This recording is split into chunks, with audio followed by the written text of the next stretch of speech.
សូមជម្រាបសួរប្រិមិត្តសប្បាយបាទសាជាថ្មីបាទដោយសារតែមុននេះគឺយើងមានបញ្ហាបច្ចេកទេសមួយចំនួនធ្វើឲ្យការផ្សាយរបស់យើងគឺ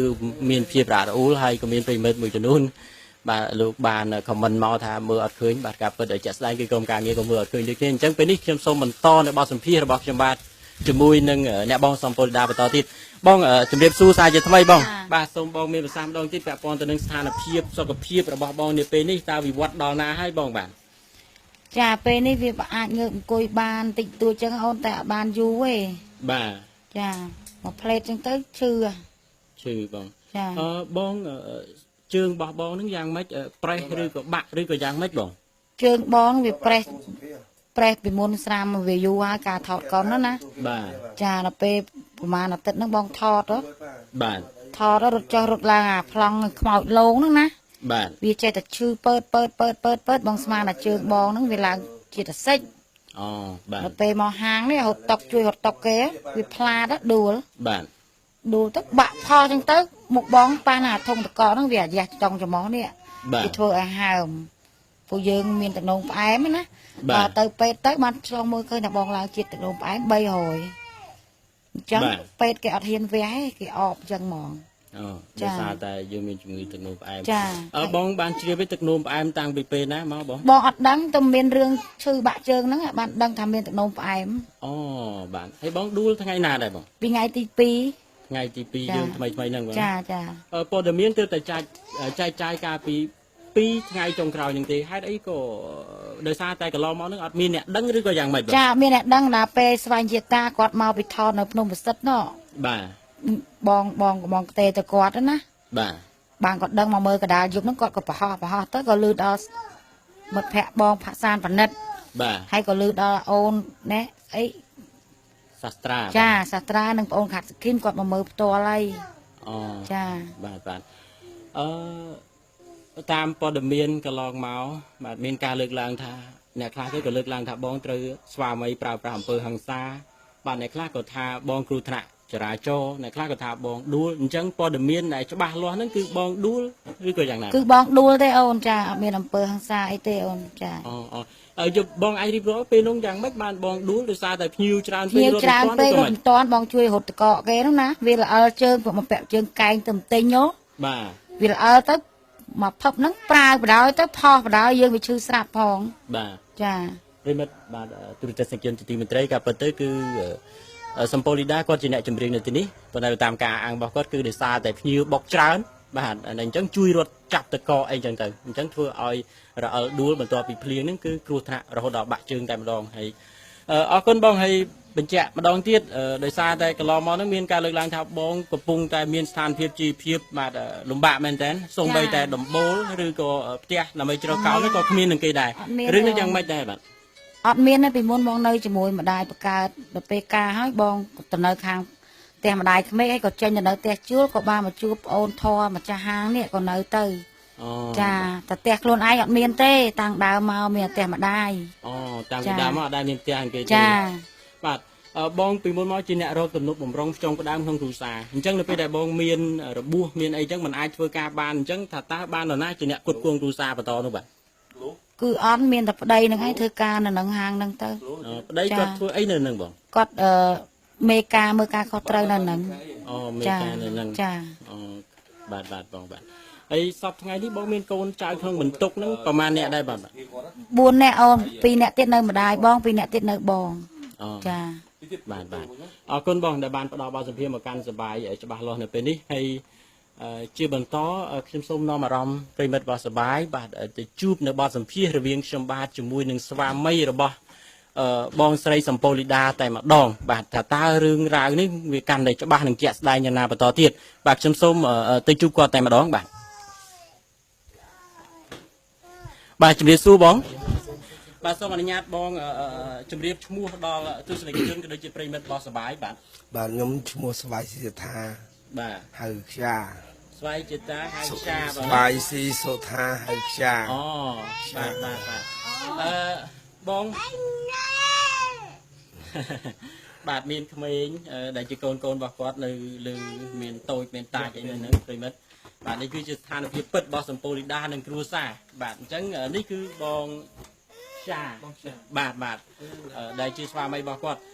ថ្មីនេះមានការលើកឡើងថាបងជាអ្នកប្រើប្រាស់អំពើហិង្សាទៅលើគ្រួសាររហូតដល់បងសំពូលីដាហ្នឹងមានរបួសមានអីចឹងបងមានអីបកស្រាយឬក៏បញ្ជាក់បន្ថែមពាក់ព័ន្ធទៅនឹងចំណុចហ្នឹងបាទខ្ញុំនិយាយទៅសំបីតាការបាក់ជើងគាត់ហ្នឹងក៏ខ្ញុំអត់បាននៅដែរចិត្តដែរខ្ញុំនៅមុខហ៎បានបុគ្គលិកនេះមកទៅប្រាប់ថាបងស្រីបងស្រីបងស្រីបាក់ជើងខ្ញុំថាបាក់រឿងអីមិនដែលដល់មកខ្ញុំឃើញពុនខ្ញុំគួយអុកគូតនេះបាក់ជើងមែនទៅពេលខ្ញុំសួរទៅគាត់ថាខ្ញុំទៅជួយយកតកឲ្យពួកហ្នឹងហើយខ្ញុំក៏បន្ទោសគាត់ជួបបុគ្គលិកមិនព្រមថាបើមនុស្សច្រើនពេកប្រើណាអញ្ចឹងក៏គាត់ដួលហ្នឹងមិនមែនប្រើភាសាទេគាត់ដួលនឹងការគាត់រត់ពីចុះពីកញ្ចោះនោះមកយកតកទៅចាប់ឲ្យភ្ញៀវដល់អញ្ចឹងថ្ងៃពេលនោះភ្លៀងស្រីហ្នឹងវាល្អហ្នឹងថ្ងៃនោះវាគាត់ពាក់បជើងថ្មីផងជើងកែងគាត់ណាហើយណាមួយជើងគាត់ហ្នឹងក៏ឡងមកវាមានការហើមការដែលហើមហ្នឹងគឺអត់បាននឹកស្មានថាប្រេះជើងប្រេះអីទេគឺស្មានថាទឹកនោមផ្អែមឬក៏អត់ដឹងថាទឹកនោមផ្អែមទេស្មានតែជាតិអាស៊ីតបាទអញ្ចឹងខ្ញុំក៏សួរវិញគាត់ថាអានឹងប្រហែលជាជាតិអាស៊ីតទៅរដងមកអញ្ចឹងក៏ថែគាត់ភាសាទៅបាត់ទៅគាត់ទៅថតភាសាទៀតមកយើងទៀតក៏យើងថែតាមក្បួនចាស់ទៅបាត់ដល់ពេលម្ដងនេះដល់ពេលដែលបាក់ជើងហ្នឹងយើងថតនៅពេទ្យជ័យជំនះនេះថតកន្លែងបាក់ហ្នឹងគេថាបាក់ថ្មីអញ្ចឹងក៏យើងខ្ញុំសួរគេអស់ប៉ុន្មានតអញ្ចឹងគេថាអានឹងអត់ទាន់តដល់ផលិតឈាមផលិតអីទៀតអញ្ចឹងក៏ខ្ញុំនឹកឃើញខ្លួនឯងទៅហ៊ានយកគាត់ទៅពេទ្យធំណាបងទៅដល់ក៏ថាថតតែប៉ុណ្្នឹងអត់ដឹងទេដល់ថតទាំងអស់ដល់ពេលថតតាំងពីចុងជើងរហូតដល់កន្លែងកផ្លូវហ្នឹងគឺជើងគាត់ហ្នឹងបានប្រេះស្រាំយូរហើយបាទស្រាំអាកន្លែងនេះពីលើអាខាងក្រោមនេះពីក្រោមនេះស្រាំវាហែកអញ្ចឹងក៏ចឹងពេទ្យគេថាហ្នឹងមិនមែនមកពីថ្ងៃហ្នឹងទេវាយូរហើយរឿងនេះវាយូរហើយអញ្ចឹងក៏ខ្ញុំអត់មានអីដែរខ្ញុំក៏ទៅសួរគាត់សួរបងប្រធានពេទ្យណាបងប្រធានពេទ្យបើប្រពន្ធយើងមិនមែនទៅហ៊ានអាហ្នឹងយើងចេញលុយពាក់កណ្ដាលតែបើយើងមិនទៅហ៊ានបើគាត់ហ៊ានអត់អស់លុយទេនិយាយការពិតអញ្ចឹងខ្ញុំគ្មានអះអាងអីជួយគាត់កើតខ្ញុំបានទេតែពូម៉ាក់ខ្ញុំម្នាក់គាត់ធម្មសិនអីដែរកាយ3តែគាត់នៅមួយបុរីជើងគាត់ទេបងប្រធានពេទ្យឲ្យជួយពុនខ្ញុំហើយគាត់ក៏បានប្រាប់ថាពុនខ្ញុំនៅអង្គរៈអញ្ចឹងក៏គេធ្វើលិខិតមួយឲ្យពុនខ្ញុំចិត្តហ៊ានបាទអស់លុយទេតោះហ្នឹងប៉ុន្តែខ្ញុំតែជើងឈឺលុយអបស្អប់ខ្ញុំអត់សំខាន់ទេសំខាន់ខ្ញុំចង់ឲ្យសម្ដេចជួយឲ្យឈ្មោះគាត់វិញឲ្យបានឈ្មោះទៅហ៊ានវិញគាត់វាប្រាក់ឯជួយកូនចាប់ពីកូនខ្ញុំម្នាក់ឯងអាចជួយបានទាំងអស់ទេខ្ញុំសូមសម្ដេចជួយគាត់អស់អាណិតគាត់តស៊ូសិល្បៈយូរហើយណាមួយគាត់ក៏ជាទាហានយូរដែរហើយបាត់ឈ្មោះហើយអត់មានអីទេបាទហើយខ្ញុំក៏ទៅដឹងដល់ពេលខ្ញុំទៅពេលទៅវាទៅដេកពេទ្យធំនោះទេបាទហើយក៏សូមអរគុណដល់ឯកឧត្តមប្រធានពេទ្យនិងប្រធានសាលដែលបានជួយឲ្យខ្ញុំបានដល់សម្ងាយនឹងខ្ញុំអរគុណជាច្រើន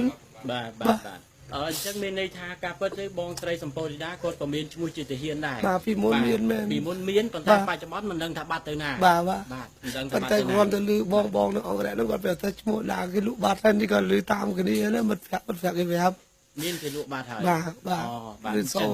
លឺសូតាមពុកម៉ែនឹង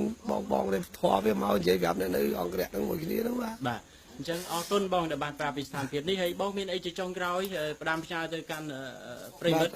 របស់សបាយក៏ដូចជាមហាជនទូទៅនោះបាទខ្ញុំសូមការផ្ដាំផ្ញើការបាក់ជើងវណ្ដានេះគឺមិនមែនការប្រើភាសាទេហើយគ្នាចេតនាអត់ចេតនាទេគ្មានបញ្ហាអីទេគ្រាន់តែជាការល្អដួលពេលភ្លៀងហើយអញ្ចឹងទៅយកតកជួយបុគ្គលិកសូម្បីតែខ្ញុំ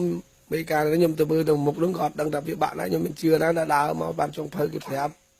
មុនបងស្ដីបន្ទោសឲ្យដែរស្វាអគុធធម្មតាដល់យកទៅពេទ្យគេថាបាក់ជើងខ្ញុំសូមឲ្យប្រិមិត្តទាំងអស់គ្នាគុំយល់ច្រឡំអីណាហើយសូមឲ្យសម្ដេចជួយក្នុងលោកទាវពលនេះជួយកាខ្ញុំក៏បានគាត់ជួយដែរក៏អត់សិនបើអត់បានគាត់ជួយជំរាបគេដល់សពថ្ងៃអ្នកសិល្បៈខ្លះគេមកចងដៃអ្នកខ្លះគេមិនមកចងដៃទៅគេឃើញស្មានដានឹងវាលុយច្រើនខ្ញុំបានជំទាវគាត់ជួយចេញលុយឲ្យបាទសូមអរគុណបាទអរគុណបងដែលបានផ្ដល់បទសម្ភាសន៍មកកាន់សបាយច្បាស់លាស់ប្រិមិត្តសបាយជាទីគោរពបាទអំបញ្ញមិញនេះគឺជាបទសម្ភាសន៍ផ្ទាល់រវាងខ្ញុំបាទជាមួយនឹងបងស្រីសំពូលីដាព្រមទាំងបងខ្យាដែលជាស្វាមីរបស់គាត់អញ្ចឹងអ្វីដែលជាការទទួលចុងក្រោយរបស់បងប្រុសដែលជាស្វាមីគឺគាត់សុំតែមួយទេគឺសុំឲ្យភរិយារបស់គាត់គឺបងស្រីសំពូលីដាហ្នឹងគឺមានឈ្មោះទាហានឡើងវិញ ដើម្បីបានប្រាក់ខែគ្រាន់នឹងផ្គត់ផ្គង់គ្រួសារព្រោះបើសិនបើគាត់តែឯងនោះគឺมันអាចផ្គត់ផ្គង់បានទេបាទអញ្ចឹងសង្ឃឹមថាព័ត៌មាននេះក៏ដូចជាបទសម្ភាសន៍ដែលខ្ញុំបានសម្ភាសន៍ដោយផ្ទាល់បានជាព័ត៌មានឈានទៅដល់ការគិតពិចារណាហើយសម្រាប់ចិត្តសម្រាប់បងប្អូនទស្សនិកជនទាំងអស់គ្នាថាតើគូជួយឧបត្ថម្ភដល់គាត់ឬក៏យ៉ាងណានេះបាទព្រោះថាក្រុមការងាររបស់យើងគឺចង់មកដើម្បីមានភាពច្បាស់លាស់ស្រាយមន្ទិលថាតើសម្ព័ន្ធលីដាគ្រោះថ្នាក់ដោយសារតែប្តីវាយឬក៏បាទគ្រោះថ្នាក់ចរាចរណ៍ឬក៏រអិលដួលអញ្ចឹងព័ត៌មានដែលច្បាស់ហ្នឹងគឺរអិលដួលបាទពេលនេះបទសម្ភាសន៍ខ្លីរបស់យើងខ្ញុំជាក្រុមការងារសូមអរគុណនិងសូមគោរពលាបាទ